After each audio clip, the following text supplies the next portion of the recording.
UP के east area के अंदर पानी का एक सैलाब आता है और वो सैलाब इतना खतरनाक था कि कई लोगों को बहा कर ले गया, कई बच्चों को उसने पानी में गर्क कर दिया, मवेशी पानी में बह गए, जितने चार पैर वाले जानवर थे, भेड़ बकरियां भैंसे गाय, पानी में बह गए और मारे गए। कुछ लोग अपना इलाका छोड़ रहे हैं, कुछ ऐसे हैं जो उसी में फंस गए हैं। ऐसे मंजर को देखे और जब सैलाब थोड़ी देर के लिए रुका, थोड़ी देर के लिए जब सैलाब रुका तो मंजर इतना भयानक था, उस गांव का, बस्ती का मंजर इतना भयानक था कि उस भयानक मंजर को लोग देख रहे हैं कि ये क्या हुआ, ये घर कितना मजबूत था लेकिन आज बह गया, ये कितना अमीर आदमी था आज उसका माल बह गया। कुछ लोग हैं जो उस सैलाब में फंसे हुए हैं, अपने माल को और अपने बच्चों को अपने समेटे हुए हैं, लेकिन कश्तियां नहीं है, नाव नहीं है, निकल नहीं सकते हैं। इस भयानक मंजर पर एक आदमी की नजर पड़ती है कि पानी में आधे से ज्यादा डूबा हुआ एक पेड़ है, एक दरख्त है जो आधे से ज्यादा डूब गया है पानी के अंदर। लेकिन जब उसने डूबे हुए उस पेड़ पर नजर डाली तो उसकी एक ब्रांच पर, उस पेड़ के एक टहनी से लगा हुआ एक मजबूत टहनी पर एक आदमी बैठा हुआ है, और जिस डाल पर आदमी बैठा हुआ है उसी डाल के ऊपर एक खतरनाक और जहरीला सांप भी मौजूद है। सैलाब इतना खतरनाक था,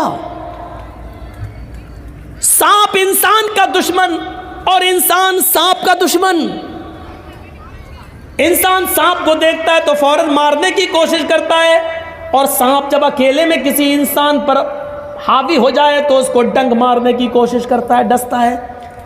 लेकिन हैबत सैलाब की इतनी ज्यादा है कि सांप इंसान को देख रहा है और उसी टहनी पर, उसी डाल पर आदमी सांप को देख रहा है, लेकिन आदमी सांप को नहीं मारता है और सांप इंसान को नहीं डस रहा है।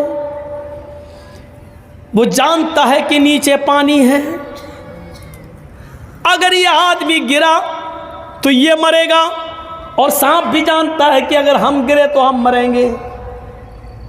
इस मंजर को देखकर इंसान न सांप को मार रहा है, न सांप इंसान को मार रहा है। कुछ लोग दूर से इस मंजर को देख रहे हैं। तसव्वुर कीजिए कि सैलाब इतना भयंकर, इतना खतरनाक, और इस मंजर को कुछ लोग दूर से देख रहे हैं। लेकिन ऐसे मंजर पर जहां सांप भी इंसान को डसने की कोशिश नहीं कर रहा है, यहां ऐसे दुनिया परस्त और दुनिया तलब लोग और कुत्ते के जानवरों जैसी सिफत रखने वाले लोग ऐसे भी थे, जहां आए और इन लोगों से कहने लगे कि तुम सैलाब में फंसे हो, हम तुम्हारी मदद के लिए आए हैं, तुम अपना माल हमारे हवाले कर दो, हम इनकी हिफाजत कर लेंगे, और जब तुम्हें इस मुसीबत से छुटकारा मिले तो हम तुम्हारा माल तुम्हें वापस कर देंगे।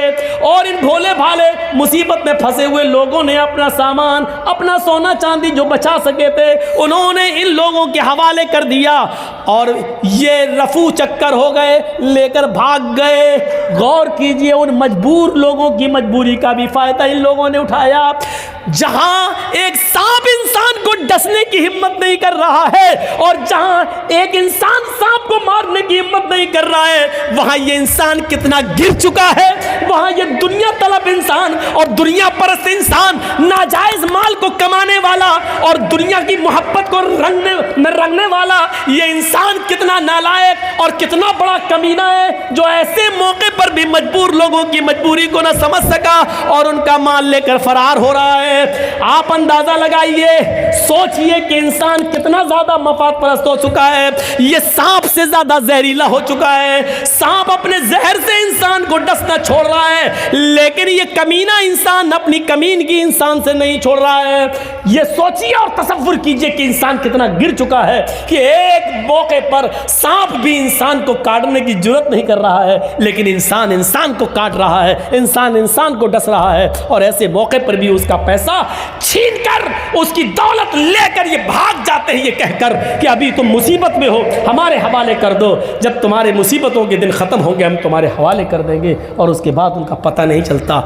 इस दुनिया की दौलत ने हमें इतना हमें बर्बाद कर दिया, बिल्कुल कुत्ता सिफत इंसान बना दिया। इसीलिए अल्लाह के नबी ने फरमाया, यूशिकुल उमम अन तदा अलैकुम कमा तदा अलकलतु अला क़िसतिहा, तुम्हारे ऊपर एक ऐसा ज़माना आ जाएगा, तुम्हारे ऊपर एक ऐसा ज़माना आ जाएगा कि जैसे भूखे लोग दस्तरखान के ऊपर टूट पड़ते हैं, उसी तरीके से तमाम लोग तुम्हारे ऊपर टूट पड़ेंगे। सहाबा सल्लल्लाहु अलैहि वसल्लम नबी कह रहे हैं, जैसे भूखे लोग दस्तरखान के ऊपर टूट पड़ते हैं, वैसे ही दुनिया, सारी की सारी दुनिया तुम्हारे ऊपर टूट पड़ेगी। आप देख लीजिए, ये टूटना ही तो है, ये टूटना ही तो है। पेट्रोल 100 के पार, डीजल भी उसी के मुकाबिल, गैस सिलेंडर की कीमत, सरसों के तेल की कीमत, ये सारी कीमतों को आप एक तरफ रखिए, लेकिन इसके बावजूद हम परेशानियां उठा लेंगे, सब कुछ बर्दाश्त कर लेंगे, लेकिन वोट हम उन्हीं को देंगे। ये क्या है? तसल्लुत देखिए। वो जहर घोलने में कामयाब हो गए और सबको एक प्लेटफार्म पर ले आए। हम यही ढूंढते रहे कि हमारा कौन है, हमारी आवाज़ कौन उठा रहा है, हमें हक कौन दिला रहा है। तुम हक की बात कर रहे हो, अपना वजूद बचाने की फिक्र करो। अब तो हम इसी में अभी पड़े हुए हैं। और किसी चैनल वाले ने हमारा इंटरव्यू लिया, कहा कि आप क्या कहना चाहते हैं कि जर्जी साहब, क्या बीजेपी मुसलमानों को बर्बाद कर रही है? मैंने कहा नहीं, बीजेपी मुसलमानों को कभी बर्बाद कर ही नहीं सकती। ये आप गलत सोचते हो कि बीजेपी आ जाएगी हमें बर्बाद कर देगी। नहीं, जिस दिन बीजेपी मुसलमानों को बर्बाद करेगी उस दिन बीजेपी खुद बर्बाद हो जाएगी। ये सोचो, बीजेपी कभी मुसलमानों को बर्बाद नहीं करेगी, क्योंकि जब मुसलमान बर्बाद हो जाएंगे तो फिर वो किसके नाम पर हुकूमत करेगी? वो मुसलमानों को बाकी रखेगी, वो मुसलमानों को बचाएगी, वो मुसलमानों की हिफाजत भी करेगी, क्योंकि इन्हीं को रुस्वा करके, इन्हीं मुसलमानों को बदनाम करके उसको हुकूमत चलाना है। वो मुसलमानों को बर्बाद नहीं करेगी। मुसलमानों को बर्बाद करने के बाद फिर वो हुकूमत किस पे करेगी? उसको हुकूमत में बाकी रहने के लिए मुसलमानों को बाकी रखना ज़रूरी है। इसलिए आप ये तसव्वुर मत करिए कि हमें बीजेपी बर्बाद कर देगी। नहीं, परेशान करेगी, बर्बाद नहीं करेगी। परेशान करेगी, हवा खड़ा करके तुम्हें इंडिया से निकाला जाएगा, NRC CAA आएगा, ये सिर्फ हवा खड़ा करके आपको परेशान करेगी। देखा नहीं आपने, जितना ही लोगों ने गाय के नाम पर हमको बर्बाद किया, बदनाम किया, गाय गाय गाय गाय, लेकिन आज गूगल पे डालिए और यूट्यूब पे सर्च कीजिए, हिंदुस्तान के अंदर सबसे बड़ा गाय के गोश्त का व्यापारी कौन और गाय को काटने वाला कौन? तो अल्हम्दुलिल्लाह सुम्मा अल्हम्दुलिल्लाह, उसमें किसी मुसलमान का नाम नहीं बल्कि एक बीजेपी के नेता का नाम आए। ये सिर्फ हमें बदनाम करते हैं, गाय गाय गाय। अल्लाह ताला ने ऐसा कर दिया कि लो पियो गाय का पेशाब और खाओ गाय का गोबर। ऐसी जगह पहुंचा दिया है कि तुम मुसलमानों से गाय गाय गाय करते हो।